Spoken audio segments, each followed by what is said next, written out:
Toronto Pearson Airport, April 2023. Workers swiftly move the recently arrived flight's luggage to the Air Canada cargo station after unloading it. A white 5-ton truck arrives at the gate after a while. There's a man in uniform behind the wheel. He displays documents with composure. The truck leaves the facility after a warehouse worker loads the container and verifies the airway bill. A few hours later, airport workers discover that a container containing $2 million in cash and 6,600 bars of pure gold totaling 400 kilos is gone. Nobody knows how it occurred. This is the tale of how a gang of individuals pulled off the biggest and most audacious gold robbery in Canadian history, stealing almost $30 million in just 3.5 hours.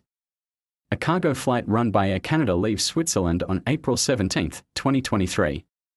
$2 million in cash and 6,600 bars of 99.9% pure gold, totaling 400 kilograms, are on board. The shipment is headed to TD Bank and exchange firm VBCE in Canada. It is anticipated that the usual delivery will go without any problems. The largest airport in Toronto is where the plane lands. The container is moved to the freight terminal operated by Air Canada. Until Brink Security Service picks it up, it is expected to stay in safe storage. However, the plan is about to be upset. A 5-ton white truck pulls into the terminal. The driver seems to belong there, dressed in a uniform, luminous vest, gloves, and a mask.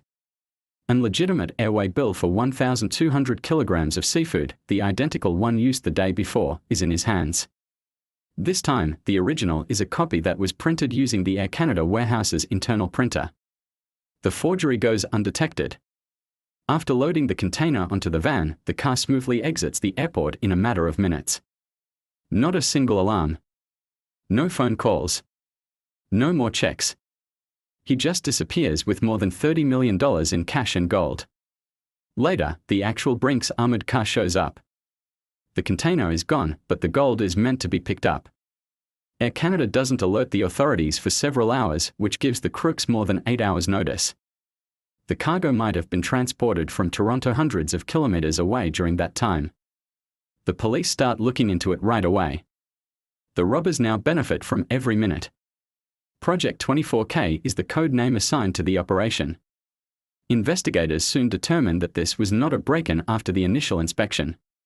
It was done from within. There were no broken locks. No alarms went off.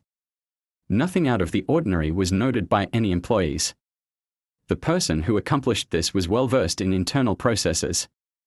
Someone was able to produce fictitious paperwork from an internal Air Canada printer, had access to information regarding the shipment, and knew the precise time the actual security crew would arrive. Additionally, someone made sure that nobody raised any questions at the crucial time. Investigators discover a crucial piece of evidence on the scene, the truck driver's fingerprint. It was sufficient to identify him because he had taken off his left glove to better handle the documents. Police conclude that Durante King Lan, a 25-year-old Brampton, Ontario resident, is the rightful owner. Despite having only minor traffic infractions and no significant criminal history, he is currently the subject of a multi-million-dollar inquiry. But there's no sign of him. The cops instantly use more than 225 CCTV film records to follow the van's path. Starting at Air Canada Cargo, investigators from Project 24K perform a video canvass, visiting homes and businesses to examine CCTV footage. Investigators examine their video footage in collaboration with local business owners in the Peel and Halton region, and they conclude the truck traveled the following path. The vehicle ran away west on Britannia Road east after abandoning Air Canada Cargo, then south on Dixie Road and west on Highway 401. Every exit where Highway 401 crosses Eglinton Avenue, Winston Churchill Boulevard, and Trafalgar Road is inspected by the police. However, none of these locations are where the truck exits. The truck passes James Snow Parkway and then heads north on Bronte Road, continuing the journey into Halton region. The police lose sight of the truck when the region gets more rural north of Milton. Slowly, the probe moves forward. Then, in September 2023, a breakthrough occurs when Pennsylvania police pull over a rental car that was speeding. Following a brief pursuit, 65 illicit firearms, including modified pistols without serial numbers, were found inside. Durante King Lan, whose fingerprint was discovered at Toronto Pearson, is the driver. The probe now extends to other countries. It is thought for the first time that some of the gold money was used to finance the smuggling of weapons from the United States to Canada. Police discover encrypted conversations between him and another suspect, Pras Paramalingam, on his phone. Planning, escape routes, and well-defined responsibilities are revealed in the texts. In the months that followed, police conducted over 37 searches, issued 70 document warrants, and spoke with over 50 individuals involved in the planning and laundering of 400 kilograms of gold.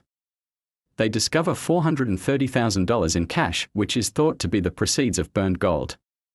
The same 18 names appear in both of the financial ledgers that are discovered. Payments such as $220,000 for a yacht and a condo in Dubai are mentioned. The case is altered by these findings.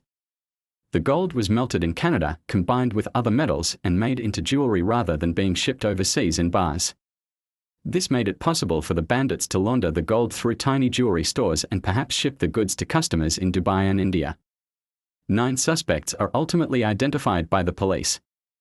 Archilon Sunny Chowdhury is the ringleader, according to the evidence. He called more than 800 other suspects on the day of the theft. He fled Canada in a matter of days and is currently thought to be hiding in Dubai. Rental documentation for a villa owned by a friend are discovered by authorities. However, his return is improbable because Canada and the United Arab Emirates do not have an extradition treaty. Simron Pitpania, the warehouse manager for Air Canada, is another suspect. He first assists the cops by giving them a tour of the area. However, he resigns and disappears a few months later. He is currently thought to be hiding in India. According to investigators, he was well aware of the cargo schedule and had access to the internal printer that was utilized to create the fictitious airway bill. Pampal Sidhu, an ordinary warehouse worker, is a third suspect. He also resigns and moves to Dubai a few months after the heist. He shows off his opulent lifestyle on Instagram, complete with fancy watches, business-class travel, and upscale hotels. This is seen by investigators as strong but indirect proof of his involvement. All 3 of them are still wanted worldwide. In Canada, 5 more people were detained but later freed on bond. In custody in the United States is Jaranti Kim Lan. Not a single suspect has acknowledged their guilt. The court case is still pending. The business that transported the $2 million in cash and 400 kilograms of gold has sued Air Canada, claiming that the airline was negligent and had security flaws. Air Canada filed a countersuit, alleging that Brinks had not disclosed the actual worth of the cargo. The legal struggle is still ongoing 2 years after the crime, and it is very improbable that the money or gold will ever be recovered. The greatest crimes were never caught on camera until now. This channel takes you deep into the minds of masterminds, where every move is calculated and every silence is a message.